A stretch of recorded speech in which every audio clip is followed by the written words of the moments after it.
Nacional de Propagandistas, don Alfonso, señor profesor y fundador de San Egidio, don Andrea, queridos amigos todos. Mis palabras son sobre todo, fundamentalmente, también para agradecer. Por supuesto, a don Alfonso, que nos acoge aquí, a la editorial, que acogió la idea de esta colección Mártires del siglo XX, y, ante todo, para darles las gracias a don Andrea Riccardi por un motivo particular. En el haber de don Andrea hay, sin duda, muchos motivos más para estarle agradecido como personalidad conocida en el mundo de la Iglesia en su más amplio sentido católico. Pero este que hoy deseo poner de relieve tiene algo que ver con mi persona, lo cual es menos importante o, por no decir, nada importante. Pero sobre todo, tiene mucho que ver con la historia viva y con la misión de la Santa Iglesia en nuestros tiempos. Me refiero, ya lo han intuido todos ustedes, me refiero a su empeño en favor de la memoria de los mártires y, en particular, de los mártires del siglo XX y también del siglo XXI. Un empeño plasmado en este libro que hoy presentamos y en otras realidades no menos relevantes, como la iglesia dedicada en Roma a los mártires del siglo XX, que también seguro que todos ustedes conocen, y encomendada por el Papa San Juan Pablo II a la comunidad de San Egidio, que es la iglesia de San Bartolomé en la isla Tiberina.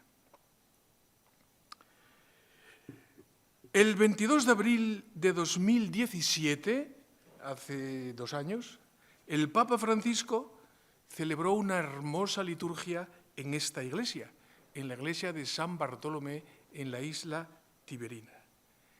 Y en su homilía dijo, entre otras cosas bellísimas, dijo esta frase: la iglesia es iglesia si es iglesia de mártires.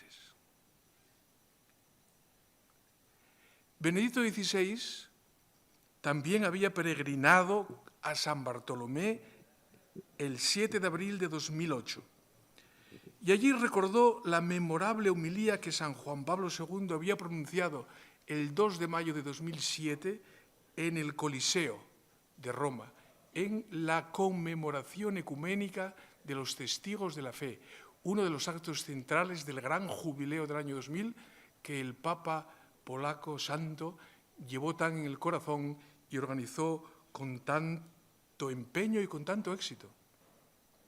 El Papa polaco había dicho en aquella ocasión, me permito citar unos párrafos de su discurso por lo que que tienen que ver con lo que voy a decir a continuación sobre este libro.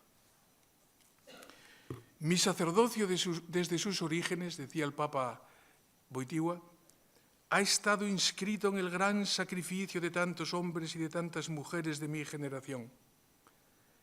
La experiencia de la Segunda Guerra Mundial y de los años siguientes me ha movido a considerar con gran atención el ejemplo luminoso de cuantos desde inicios del siglo XX hasta su fin experimentaron la persecución, la violencia y la muerte a causa de su fe y de su conducta inspirada en la verdad de Cristo. Y son tantos. Su recuerdo no debe perderse, más bien debe recuperarse de modo documentado. Los nombres de muchos no son conocidos, los nombres de algunos fueron manchados por sus perseguidores, que añadieron la ignominia al martirio. Los nombres de otros fueron ocultados por sus verdugos. Sin embargo, los cristianos conservan el recuerdo de gran parte de ellos. Lo han demostrado las numerosas respuestas a la invitación de no olvidar llegadas de la Comisión Nuevos Mártires dentro del Comité del Gran Jubileo. Si, como escribía en la víspera de su ejecución el metropolita ortodoxo de San Petersburgo, Benjamín, martirizado en 1922, los tiempos han cambiado y ha surgido la posibilidad de padecer sufrimientos por amor a Cristo. Sí, como escribía él. Con la misma convicción, desde su celda de Buchenwald, el pastor luterano Paul Schneider lo afirmaba ante sus verdugos. Así dice el Señor, yo soy la resurrección y la vida. En esta homilía, el Papa polaco, San Juan Pablo II, una homilía de 5 páginas, solo menciona 2 nombres. Ninguno de ellos católico. Son estos 2 nombres que acabo de recordarles. Citó al metropolita de San Petersburgo, Benjamín, de la Iglesia Ortodoxa rusa, y al pastor Paul Schneider, de la Iglesia Evangélica Alemana. Era un gesto muy significativo y de gran calado ecuménico, que en aquel centro del jubileo, en aquella conmemoración de todos los mártires de las distintas confesiones, el Papa solo cita por su nombre a un ortodoxo y a un protestante. ¿Saben ustedes cuál fue la fuente de este discurso del Papa? Este libro, creo yo. Non so si mi sbaglio. No sé si me equivoco, pero yo creo que fue este libro.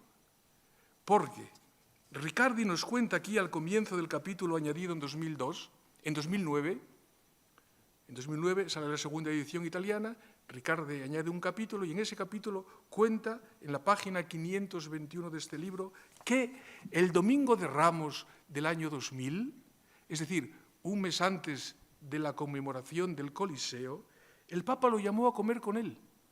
El Papa Juan Pablo II lo llamó a comer con él. No sabía por qué, porque había estado con él hacía poco tiempo. Y el Papa le recibe con las pruebas de este libro sobre la mesa. Y le dice, tenemos que preparar bien la conmemoración del gran jubileo, de la conmemoración de los mártires del Coliseo. No estaba muy contento de cómo iba la preparación. Aquí lo tienen ustedes narrado por el autor. Y el Papa, según cuenta Riccardi, le demostraba que había leído el libro, porque buscaba los nombres y los encontraba. Y buscaba las cosas y las encontraba. Seguro que no nos equivocamos si pensamos que las páginas leídas con especial atención por el Papa Juan Pablo II eran unos párrafos que les voy a leer, porque es donde habla justamente Riccardi aquí de esos 2 y con las frases que el Papa copia que ellos dijeron. Página 58. Así leo un poco de las páginas del libro, porque se ve cómo es el libro, porque son relatos impresionantes. Justo, porque estoy un poco arriesgando hipótesis, pero si el autor me dice que le parece justo. Página 58. Página 58. Una de las víctimas más conocidas de la campaña de incautación de bienes de los bolcheviques en los años 20 en Rusia, de objetos preciosos, fue precisamente el metropolitano de San Petersburgo, Benjamín, que había encontrado un modus vivendi con las autoridades locales para gestionar la cuestión. La posición de este obispo, Benjamín, hombre sencillo y estimado por la gente, era clara. Y sigue aquí diciendo cuál era su posición. El metropolitano excomulgó a los innovadores que estaban ocupando las instituciones de la Iglesia y creando después una Iglesia cismática basada en la conciliación entre el progreso socialista y el cristianismo. En fin, sigue adelante y cita su última carta, la última carta de Benjamín antes de ser fusilado en 1922.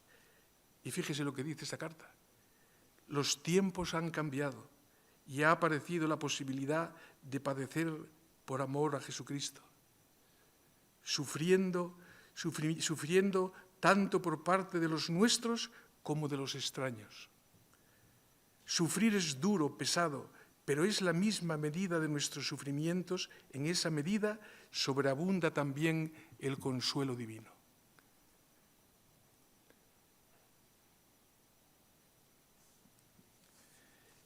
En la página 173 aparece la historia del pastor Schneider, luterano, que es todavía tan conmovedora aún más, y que verán ustedes que dice las frases que el Papa cita en el Coliseo. El pastor luterano alemán Paul Schneider, miembro de la Liga de Emergencia de los Pastores fundada por el pastor Martin Niemöller, y después de la Iglesia Confesante, la Bekennende Kirche, fue deportado en 1937 por los nazis a Buchenwald por su oposición al nazismo. En el campo de concentración fue sometido a maltratos y torturas particulares porque se negaba a rendir homenaje a la Cruz Gamada y a Hitler. A partir de abril de 1938 fue encerrado en una celda de aislamiento en el búnker del campo, donde pasó sus últimos 14 meses de vida, en la oscuridad y en el aislamiento. Y dice más adelante, un testigo, un compañero de detención le ha recordado de este modo. En el búnker donde se encontraban las celdas de aislamiento oscuro, conocí al pastor Schneider. Se encontraba en la celda contigua a la mía. Todas las mañanas rezaba por nosotros, los prisioneros, una oración matutina, y por esta causa le apaleaban y le torturaban todos los días. Un exdetenido que había decidido echarse contra el alambre de espino electrificado, por desesperación contó que desistió de ello gracias al pastor Schneider, cuando se les convocó un día al patio del campo. Y cita a este testigo, en aquel lugar de horror y desesperación se oyó resonar en el patio en el que se encontraban alineados 20.000 prisioneros una voz fuerte y clara. Esta voz procedía de la claraboya de una celda del búnker. Jesucristo dice, yo soy la luz del mundo. El que me sigue no caminará en tinieblas. Más adelante, en los días de fiesta, en medio del silencio del recuento en el campo, el día de Pascua, de pronto, desde las tétricas rejas del búnker resonaba la voz potente del pastor Schneider, que predicaba como un profeta, o mejor, intentaba comenzar a predicar. Predicaba como... El domingo de Pascua, por ejemplo, le oímos de improviso estas potentes palabras. Así dice el Señor, yo soy la resurrección en la vida. En las largas filas de los prisioneros estaban todos atentos, profundamente turbados por el valor y la energía de aquel hombre indómito. Nunca pudo pronunciar más que unas pocas frases. Después oíamos abatirse sobre él los bastonazos de los guardias. Las dos escenas de este libro que el Papa San Juan Pablo II cita en el Coliseo. Pero la obra de Riccardi no solo fue de gran ayuda para el mismo San Juan Pablo II, sino, fíjese ustedes la osadía de la comparación, para un servidor también. Cuando leí la primera edición española, allá por el año 2003, se me abrió un panorama desconocido, tan desconocido como hermoso y grande. El panorama del martirio de los cristianos de todas las confesiones en todo el mundo, desde los armenios de la Turquía, de los nuevos turcos en 1915, pasando por México, la persecución de México, de la Unión Soviética desde 1917, de Centro Europa, de España, de China, del Vietnam, de África, un panorama impresionante, muy bien pintado en este libro. Yo no lo conocía, y por eso el 5 de octubre de 2007, le acabo de enseñar una foto a don Andrea, 2 semanas antes de la gran beatificación de 498 beatos mártires del siglo XX celebrada en Roma, presentamos en el Augustinianum, cerca de la plaza de San Pedro, aquel gran acontecimiento y Andrea Riccardi tuvo la amabilidad, una vez más, como hoy, de aceptar nuestra invitación para colocar en el amplio marco histórico de las persecuciones del siglo XX la persecución de los años 30 en España. Esa había sido la gran lección que un servidor había aprendido de Riccardi y de este libro. Por eso le invitamos en aquella ocasión. En los libros, el gran libro de Montero, por ejemplo, Antonio Montero, La persecución religiosa en España, parece que aquello solo pasó en España. No hay ni una referencia al contexto europeo y mundial de lo que pasó en España en 1936 y en 1934. Y es imprescindible para entender lo que pasó en España. Spain is not different. Por eso también ahora este libro de Riccardi encabeza con el número 1, como acaba de decir don Manuel Oriol, a quien agradezco de nuevo el acoger esta colección en la prestigiosa editorial Encuentro.